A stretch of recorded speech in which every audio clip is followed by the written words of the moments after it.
And we have Adrian Gardner, the CIO at NASA Goddard, here to talk about return on investment in mobile technologies and how ROI and the definition is in a way shifting with mobile.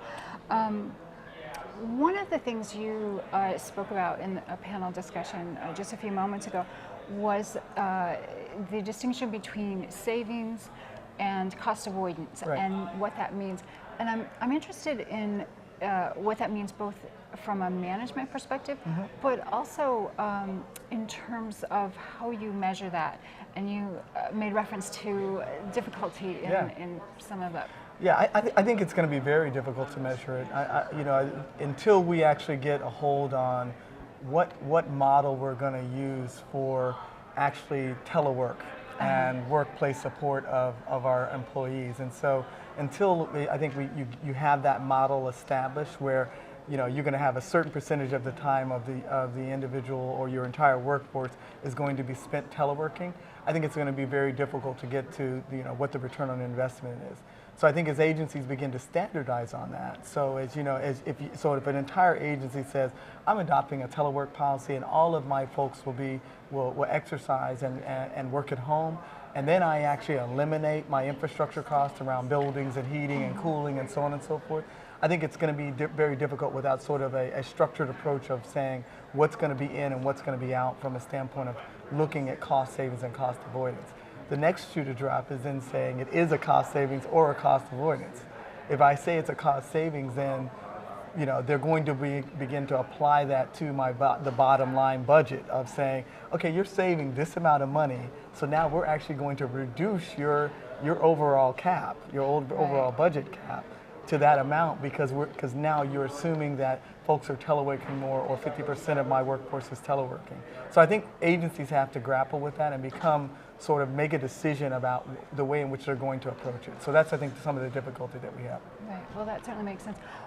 Another issue you raised was at NASA Goddard, do you have a sort of a fly before you buy? Right. Tell us, tell me what that means. So a lot of times, you come in, you see vendors and they want to instantly sell. And so the question becomes, and they state that they have all these capabilities. Right. And so really we're saying come in to our infrastructure and prove it.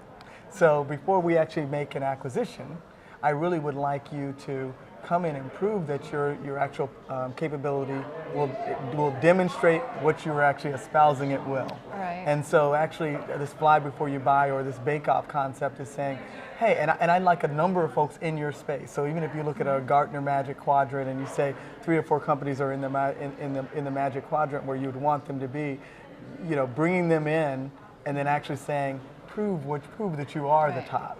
And then look at the pluses and minuses of each. And that way, it makes us a better informed consumer and so I know that on the front end of the dialogue before I enter into the contract and actually procure. Right. And you're conducting a pilot program this summer? We're doing a pilot program on virtual desktop infrastructure. And does that play into the fly before It does. So we're looking at, I'm not going to say the companies, but we're looking at a couple of companies where they're coming in and actually going to showcase their ability to virtualize the desktop and looking at the pluses and minuses of those companies and then seeing what will potentially work within our environment. We're really looking at this as beginning to as part of our mobility strategy. Okay. And so how are we going to really become more mobile without looking at the desktop and gaining access to desktop resources in order for our scientists and engineers to actually do their jobs. Right. So definitely part of it. And just one final question for you. How do you balance the expectations of employees to have access to all these wonderful technologies they have as civilians against your needs for security, for data integrity? Yeah, it is a delicate dance. I mean, and again, I think now what you're seeing is that the issue of mobility is now going to really be at the data level. And so I think we're sort of changing our sort of focus on security for where, from around the hard outer shell that we normally have that would set the boundary for an agency, and you have this sort of GUI inside, and now beginning to look at, beginning to look at zoned architecture around networks, so creating levels within the network. The other is then really looking at how we secure the data. And so data encryption and the like are going to have to be part of the solution that we implement. Okay, well, thank you so much. You're welcome. I appreciate your time. All right, thank you very much.